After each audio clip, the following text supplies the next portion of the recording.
Hello! Hi! Today నేను ఒక quick breakfast recipe చూపిస్తున్నాను. అదేంటంటే ఫస్ట్ స్పినాచ్ చూడంగానే ఏదన్నా ఆకుకూర ఫ్రై అనుకున్నారా? కాదు. ఇది spinach omelette. So, first baby spinach ఉంటది గదా! సో, సలాడ్‌కి దొరుకుతది. అది తీసుకున్నా నేను. అది తీసుకొని జస్ట్ స్టిర్ ఫ్రై చేశాను కొంచెం ఆయిల్‌లో. అందులోకి ఎగ్స్. ఈ ఎగ్స్ వచ్చి నేను 2 హోల్ ఎగ్స్, 1 ఎగ్ వైట్ తీసుకున్నాను. వేసుకున్న తర్వాత నీట్‌గా స్ప్రెడ్ చేయాలి. ఇక్కడ గ్యాప్స్ ఏమీ లేకోకుండా స్ప్రెడ్ చేసినాక టమాటా, ఎర్రగడ్డ.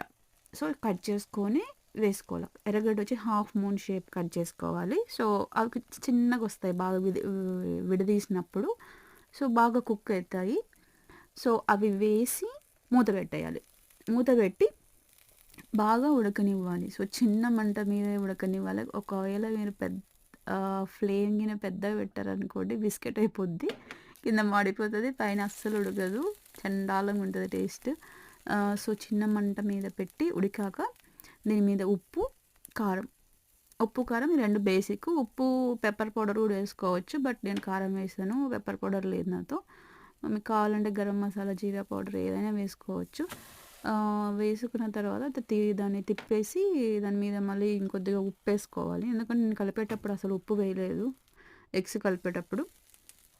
సో, అది అయ్యాక నేను చీజ్ ఏసుకున్నాను. ఆ చీజ్ ఏసే క్లిప్ మిస్ అయింది. సో, చీజ్ వేసి మూత పెట్టి కొంచెం ఉడకనిస్తే అలా చీజీగా బాగా కరుగుతది. అబ్బా! చీజ్ అంటే నాకు చాలా ఇష్టం. అందుకే నేను ప్రతిదాంట్లోకి చీజ్ ఇంక్లూడ్ చేస్తాను. సో, ఇది perfect breakfast for gym going. ఎవరైతే జిమ్‌కి పోతారో వాళ్ళకి చాలా మంచి బ్రేక్‌ఫాస్ట్.